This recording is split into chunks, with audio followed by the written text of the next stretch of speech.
है दोस्तों।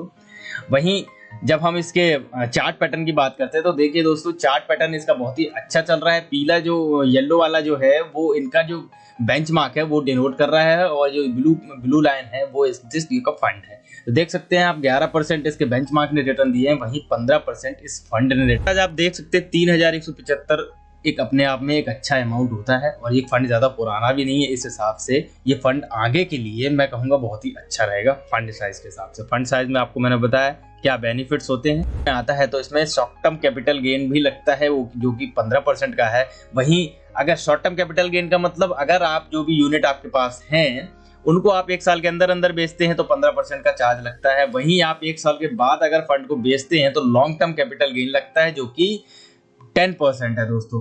एक चीज और है, कैपिटल गेन अगर आपका 1 लाख से कम। आज हमने SBI के इक्विटी पोर्शन की लगभग सारी कैटेगरी हमने कवर कर ली है। ये एक लास्ट कैटेगरी रह गई है, और जो कि बहुत ही हट के टॉपिक है ये दोस्तों। जैसा कि आप डिस्प्ले में देख पा रहे होंगे, मैं आज बात करूंगा SBI banking and finance service fund के बारे में। ये म्यूचुअल फंड उस कैटेगरी में आता है जिस कैटेगरी में बैंकिंग और फाइनेंस के शेयर्स ज़्यादा रहते हैं। इसका मतलब ये है, इसका सीधा इंडेक्सेशन यही है कि ये बैंक में और फाइनेंशियल सर्विस जो भी हैं, चाहे वो NBFC हो चाहे वो बैंक्स हों, ये सारे उन्हीं शेयरों में पैसा लगाता है सर। तो ठीक है, इसका हम आज इन्वेस्टमेंट स्ट्रेटजी डिस्कस करेंगे, क्या इसके फ्यूचर प्लान्स हो सकते हैं, कैसा इसका पास्ट रिटर्न रहा है, और बहुत कुछ इस वीडियो में हम जानने वाले हैं दोस्तों। तो बने रहिए मेरे साथ। मेरा नाम है संदीप सिंह और आप देख रहे हैं फाइनेंशियल टॉक। यहाँ आपको फाइनेंस से रिलेटेड सारी जानकारी टाइम टू टाइम मिलती है दोस्तों।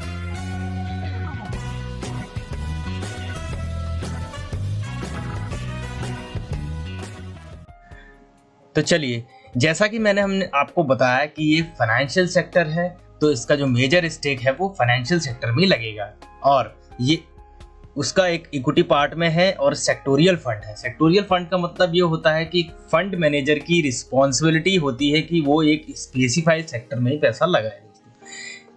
सेक्टोरियल फंड में एक घाटा ये भी होता है कि फंड मैनेजर के पास कोई राइट्स नहीं होते कि वो उस सेक्टर को उठा के दूसरे सेक्टर में शिफ्ट कर ले। जैसे ही हम बात कर रहे हैं इस वीडियो में बैंकिंग की, तो फंड मैनेजर ऐसा नहीं है कि भाई ये बैंकिंग की जगह ये आपका कमोडिटी में घुस जाए या फिर टेक्नोलॉजी सेक्टर, ऐसा ये नहीं कर सकता, क्योंकि ये स्पेसिफाइड सेक्टर है। बैंकिंग और फाइनेंस के बारे में ही बात करेगा और इन्हीं की कंपनियों में शेयर लगाएगा।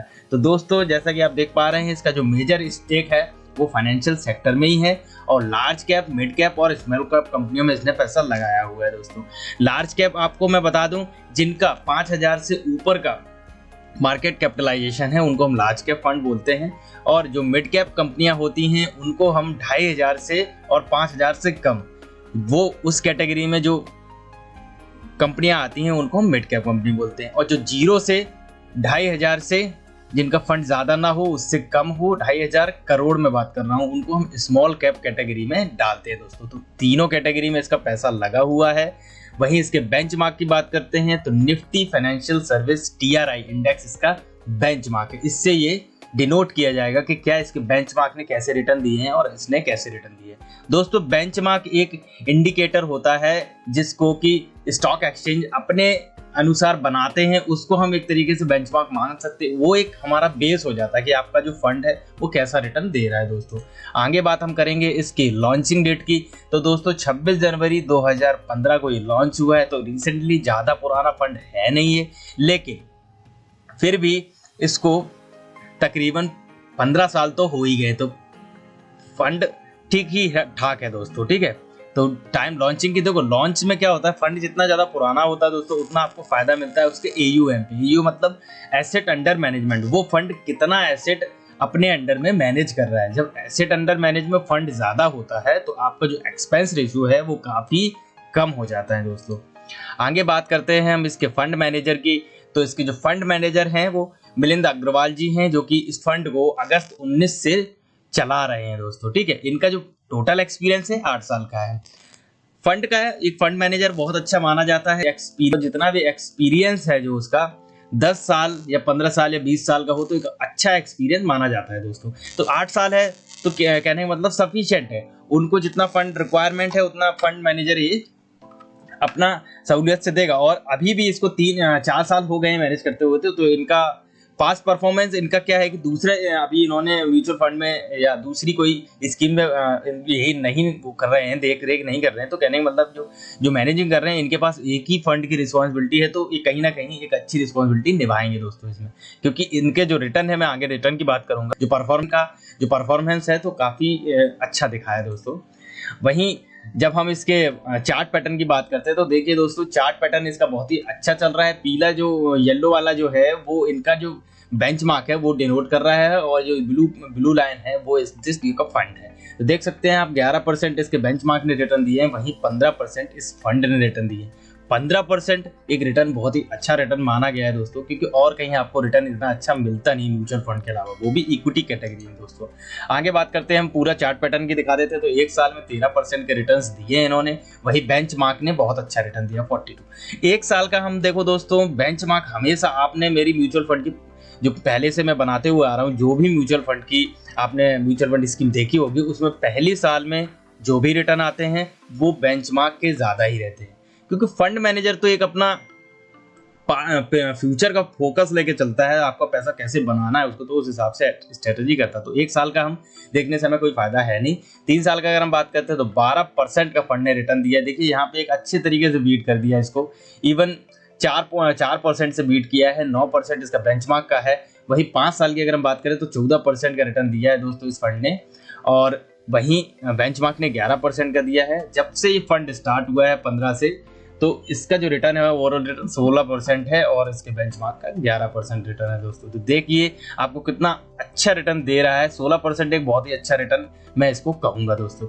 बाकी रैंक वाइज इसके कैटेगरी जो बाकी फंड्स है उनकी कंपेयर करें तो 10वें नंबर पे पहली साल में इसने परफॉर्म दिखाया है। 3 साल में ये 6 नंबर पे रहा है दोस्तों, और 5 साल में 4 नंबर पे रहा है। जब से फंड स्टार्ट हुआ है तब से ये दूसरे नंबर पे पोजीशन संभाले हुए दोस्तों। आगे हम इसके फंड साइज की बात करेंगे तो फंड साइज आप देख सकते हैं 3175 करोड़ रुपए का है, जो 31 मार्च 2022 का मैं फिगर दिखा रहा हूँ। फंड साइज आप देख सकते हैं 3175 एक अपने आप में एक अच्छा अमाउंट होता है, और ये फंड ज़्यादा पुराना भी नहीं है। इस हिसाब से ये फंड आगे के लिए मैं कहूँगा बहुत ही अच्छा रहेगा फंड साइज के हिसाब से। फंड साइज में आपको मैंने बताया क्या बेनिफिट्स होते हैं। और अब हम इसके सेक्टर एलोकेशन की बात करेंगे तो लार्ज कैप, मिड कैप और स्मॉल कैप में इन्होंने पैसा लगाया है, और फाइनेंशियल सेक्टर में सबसे ज़्यादा पैसा है। इंश्योरेंस सेक्टर में थोड़ा सा कम है। कहने का मतलब ये फाइनेंस और बैंकिंग जैसे एनबीएफसी जैसी कंपनियों में ही पैसा लगाएगा, तो उसी का सेक्टर एलोकेशन हमने यहाँ दिखाया। अब कंपनी की बात करते हैं तो लार्ज कैप में 78% का पैसा लगा हुआ है दोस्तों। जितना पैसा आपका लार्ज कैप में लगता है उतना आप उस म्यूचुअल फंड को, स्कीम को सिक्योर स्कीम समझ सकते हैं, क्योंकि उसमें रिस्क कम रहता है। लार्ज कैपिटलाइजेशन मतलब बड़ी कंपनियां होती हैं, उनमें जब पैसा ज़्यादा लगा होता है तो रिस्क कम रहता है। साथ ही साथ रिस्क जब कम रहता है दोस्तों तो रिटर्न भी उतने अच्छे नहीं मिलते, जिसमें रिस्की प्रोडक्ट में रिटर्न्स अच्छे मिलते हैं। तो ठीक है दोस्तों, 16% का रिटर्न भी काफ़ी अच्छा रहा है पुराने टाइम में। मिड कैप की बात करें तो 13% का इसने दोस्तों रिटर्न्स दिया है। 13% इन्होंने पैसे लगाया है mutual fund mid cap category में। वहीं अगर हम स्मॉल कैप की बात करें तो 6%। स्मॉल कैप में देखिए बहुत ही कम पैसा लगा हुआ है, तो रिस्क कंट्रोल में हो जाता है। वहीं कैश भी इन्होंने 3% रखा है। कैश फंड मैनेजर कैश इसलिए अपने पास रखता है कि इन फ्यूचर में जब उसको डेप्ट सिचुएशन दिखती है तब वो उसमें क्या करता है, उन अपॉर्चुनिटी को ग्रैब करता है, जिससे कि म्यूचुअल फंड जो ये स्कीम है इसमें एक अच्छा पोटेंशियल दिखा सके और इसका अच्छा रिटर्न्स वो बना सके दोस्तों। वही दूसरी स्लाइड है। फाइनेंशियल में 95 और अदर में 4%, सेम वही है। इक्विटी एलोकेशन का इन्होंने डिवाइडेशन कर रखा है दोस्तों। आगे हम इसके टॉप 5 होल्डिंग की बात करते हैं तो HDFC बैंक जो कि है 21% एसेट उन्होंने खरीद रखा है, यानी 21% शेयर ले रखे हैं HDFC बैंक के, तो ये बहुत ही अच्छा है। ICICI बैंक 16% का एसेट खरीदा है। वहीं स्टेट बैंक ऑफ इंडिया इसकी जो सब्सिडरी कंपनी है उसने भी 9.2 का इन्वेस्टमेंट है इनका दोस्त। बैंक एक्सिस बैंक 7.7 का, हाउसिंग डेवलपमेंट फाइनेंशियल कॉर्पोरेशन 7.2। तो देख सकते हैं आप HDFC बैंक अपने आप में एक दिग्गज बैंक है। ICICI बैंक भी एक तगड़ा ही बैंक है। SBI का तो आप जानते ही हैं, और एक्सिस बैंक भी एक अच्छा बैंक कहेंगे। तो जितना आप देख रहे हैं लार्ज कैप में टॉप 5 होल्डिंग पूरी की पूरी लार्ज कैप में है, और एक दिग्गज जो बैंक्स हैं बहुत ही अच्छा इनका होल्डिंग पैटर्न मेरे को बहुत ही अच्छा लगा यहाँ पे। और बात वहीं वैल्यूएशन की करते हैं तो वैल्यूएशन बुक रेशियो 1.95 है। जितना बुक रेशियो कम रहता है उतना फंड खरीदने में फायदा रहता है। तो यहाँ 2 पॉइंट से कम है तो बुक रेशियो इसका बहुत ही अच्छा है। बाकी प्राइस टू अर्निंग रेशियो काफ़ी ज़्यादा हो रखा है दोस्तों। इस फंड की मार्केट में डिमांड है इसलिए प्राइस टू अर्निंग रेशियो ज़्यादा है। प्राइस टू अर्निंग रेशियो का मतलब ये होता है कि आप उस स्कीम को खरीद रहे हैं कितना प्राइस उनको पे कर रहे हैं दोस्तों। तो 17%, यही ये 15 या 14% का होता तो मैं इसको प्राइस टू अर्निंग रेशियो को काफ़ी अच्छा समझता, लेकिन थोड़ा सा ये हाई है दोस्तों। हाई है, रिटर्न अच्छा है, सिक्योरिटी मिल रही है तो कोई दिक्कत नहीं है, आप इसमें इन्वेस्टमेंट कर सकते हैं। ये छोटी मोटी चीज़ें तो देखने की ज़रूरत नहीं है दोस्तों। वहीं एक्सपेंस रेशियो की बात करें तो मैंने जैसे ही कहा था कि अगर फंड का साइज जब ज़्यादा बड़ा होता है तो एक्सपेंस रेशियो कम लगता है। एक्सपेंस रेशियो जो फंड के ऊपर खर्चा आने वाला है, जैसे फंड मैनेजर की फीस होगी, फंड मैनेजर की टीम की फीस हो गई, एसेट मैनेजमेंट की फीस हो गई, फंड डिस्ट्रीब्यूटर की फीस हो गई, तो ये सारी एक्सपेंस में ही कवर हो जाता है दोस्तों। और जो एक्सपेंस रेशियो 1.09 है, ठीक है, एक्सपेंस रेशियो में ठीक है। इसका कैटेगरी की अगर हम बात करें तो बाकी फंड्स की अगर हम कंपेयर करें तो 1.15 है। देखिए तो अपनी कैटेगरी से भी कम एक्सपेंस रेशियो ये चार्ज करता है दोस्तों। वहीं एग्जिट लोड की बात करते हैं तो सिंपली 0.5% इसमें एग्जिट लोड लगता है अगर आप 30 दिन के अंदर पैसा निकालते हैं। 30 दिन का पैसे का मतलब ये है कि मान लीजिए आपने 1 अप्रैल 2022 में पैसा इन्वेस्ट किया और आपने 28 या 29 तारीख को पैसा निकाल लिया, तब ये एग्जिट लोड आपको लगेगा। अन्यथा 30 तारीख के बाद अगर आप पैसा निकालते हैं, यानी आप 5 मई को पैसा निकालते हैं, तो आपको कोई भी एग्जिट लोड नहीं लगेगा दोस्तों।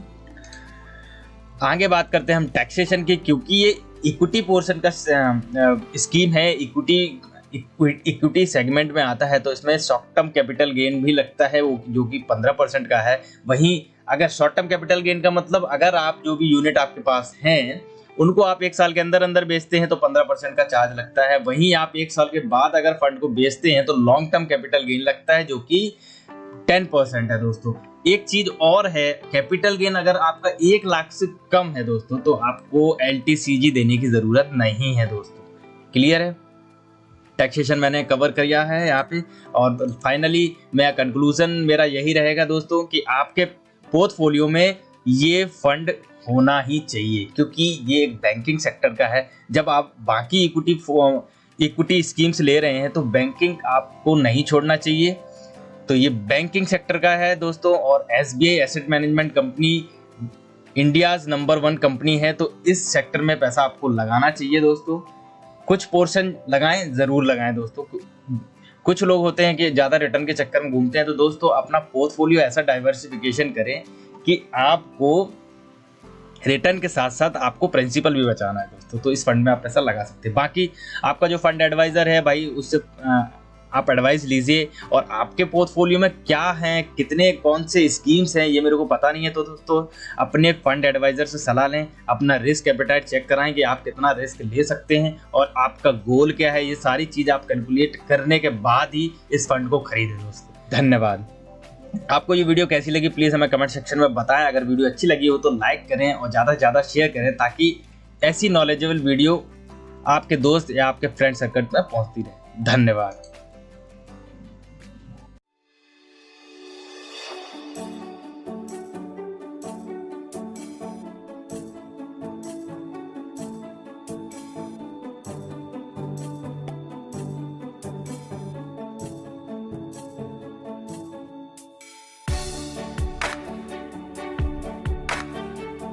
Investments are subject to market risks. Read all scheme-related documents carefully.